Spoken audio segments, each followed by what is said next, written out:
about choreography for the body, and I think that that shows so well also in Metamorphosis, because we were talking yesterday how the choreography allows you also to adjust to a day that you're maybe not so comfortable and Yes. kind of play around.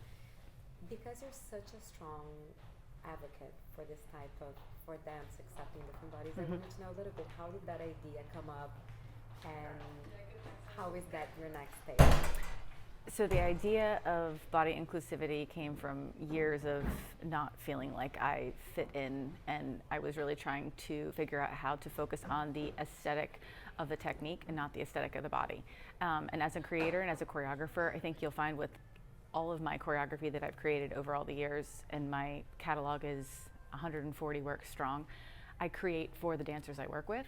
And no matter what company it is, whether it's Martha Graham, too, or Cesi Negro, or Bodyography, my company, I think that's what sets me apart from choreographers just in general across the globe, is that I really focus on the bodies that I have, and I feel it's my choreographic responsibility to make those bodies work so that they feel confident and they feel comfortable. And I took the same approach with Metamorphosis, which I think was probably slightly unusual, because I think when we choreograph for ourselves, we want to highlight all of our best moments.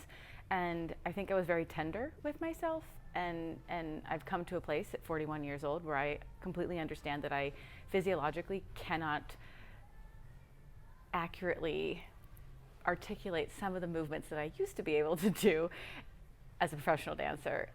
But that doesn't diminish who I am as a performer, and I wanted the audience to see my most authentic self. So part of that is also seeing my flaws.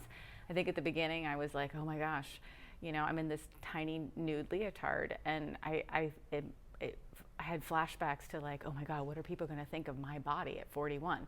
And if anything, I've become more confident in the person that I am just by pushing myself to go out there and just say to the world, this is who I am, and I love me. And I don't think many people have an opportunity or feel comfortable enough yet with themselves to be confident in saying, you know, I worked really hard over all of these years to love myself, and I can confidently say that I love me, I love the skin that I'm in, flawed or not. It is where I reside, and it's where I feel safe and comfortable. And you know, Metamorphosis is really a further reflection of not just the past and how I got to that space, but also, you know, where I'm going and the future of it. And so I feel like that's why sometimes it vacillates, it changes, which I think is part of the beauty of the show, is that some days when my body can't do certain things, you know, I don't force myself to do them. I use my other assets in my storytelling capacity to completely articulate what it is that I'm trying to say on stage. And that's the thing I love about Metamorphosis, is that it's very visceral and it's very theatrical. And it also depends on the day and depends on the audience. So you have performed this all over the world, and you have started this, especially like you did a long run off Broadway. This is more of a New York audience, and now you're doing West End, which is like one of the biggest theater circles in the world. You know, you have New York and you have London, that's it. And again, this is dance, but it's also very theatrical. So I wanted to know a little bit, after this, having this performance and having this successful performance, because we've seen the reviews are outstanding. How is it for you as an American performer, someone who has done the New York stage, has conquered that, to now go on London, and that's like the next frontier, and have done it in such way? I'm still soaking it all in, and not all the reviews have been in yet, but the first few have been very favorable, which I'm really pleased. I said to myself, I'm just going to go out there and pour out my soul, like I always do, and try and connect with the audience through the question and answer session afterwards. It's been a heck of a journey, especially during a pandemic, and to have had 12 months of 5 months off Broadway in a small theater, to a global tour, to now the West End. I feel very accomplished, and I feel very blessed to have been able to tell my story and to put this show up in a space, in a place, on a platform, you know, which it is the greatest platform in the English-speaking world. And so, and it's a beautiful theater and a beautiful space. So yeah, I guess I'm kind of just still like processing everything and soaking it all in. And I think everyone's like, "What's next? Where are you going to tour next?" So there's all these questions about what's next, and I'm just kind of trying to take a breath today, and see how this feels, because it does feel slightly like a pinnacle, but like everything that I do, I believe in circles. I believe that things are never ending. I love, my mom signs everything, "I love you like a circle." So for me, it's to some may feel like an ending, but it's a beginning, and I'm not sure exactly where it's taking me. But for right now, I'm going to do something I've never done in my whole life. I'm going to enjoy the ride. So I've never done that before. I'm always like on to the next thing. So for me, I'm not sure exactly what that is or where this next few weeks will lead. I don't know yet. Now, you know, I know you to be excellent ballerina, but you're also an excellent choreographer and a teacher, a master. What would be your advice? Because again, this is a website that has a younger audience, and we talk so much about inclusivity. What would be your advice for people that want to maybe follow that career path of being on stage or even being in choreography somehow in the performing arts? What were lessons you learned and that you passed to your students, and what do you think are like the main things for people that are looking into making into dance, that it's still a very tough role out there? Your greatest mistakes and your experiences will be your greatest success.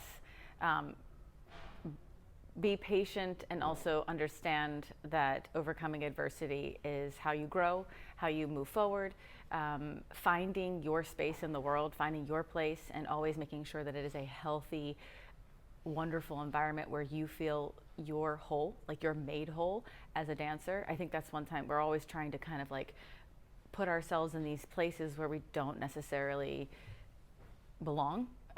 Not because we don't fit into them, but because we have not chosen them.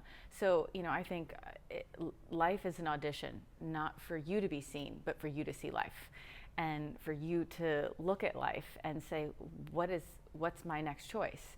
I think we oftentimes look at things very differently. It's like, well, we're waiting. We're just waiting in the wings sometimes to be seen, to be selected, to feel affirmed. And I think that if I could offer up any advice to young people, is to recognize that you're a blessing to the world. You are valuable. You are going to change somebody in some way, shape, or form, something. And having the ability to be human, to recognize your power in changing the trajectory of, you know, how things will evolve in our beautiful earth is a powerful thing, and I think we lose sight of that sometimes. Dance is still a very, very difficult, dance performance is still a very difficult profession, physically, emotionally. It's not easy. It's not to be taken lightly, because we are giving of our full physical selves to an audience, to the world, and that's huge.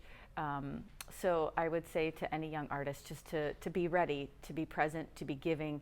I say to my students, grace, gratitude, and love. Those are the central tenets of like taking yourself forward. And then there's technique, artistry, and athleticism. So couple those together, and then you kind of have this amazing platform to move forward. But also never give up. Never feel like you can't accomplish something. Everything that I set out to do, if I look back, I would never in a million years have dreamed that I could have accomplished what I have.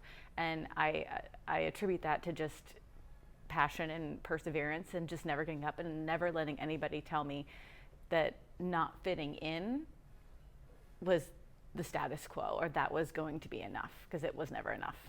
And just to close, how was the feeling when you ended the show yesterday? Well, that was yesterday, and having that audience means so thrilled to be watching you here in England. You know, I wasn't sure what to expect, but I came out for the Q&A and I was like, oh my gosh, everybody's here. It was very, very powerful. It was climbing a mountain. It was like getting to the top of Everest. And there have been other moments in my life where I have felt like, as someone asked last night, you know, when did you know this work was special? And I always go back to when I went to Dom Bosco in Brazil, and that when I had the opportunity to perform for 600 of the poorest children in the community, and I finished performing, and I thought, oh my gosh, maybe this is too much for them, but they just ran to me and like hugged me, and that tactility, that beauty was so powerful. And I basically took that feeling and that emotion, and I remembered that, and I took that to the stage last night. And it was just really fulfilling to also see that not just children who didn't speak the same language could feel connected to me, but also a new audience and new people who were very keen to ask questions and to want to talk about the journey in addition to being on the journey with me. So it was awesome. Thank you so much. You're so welcome.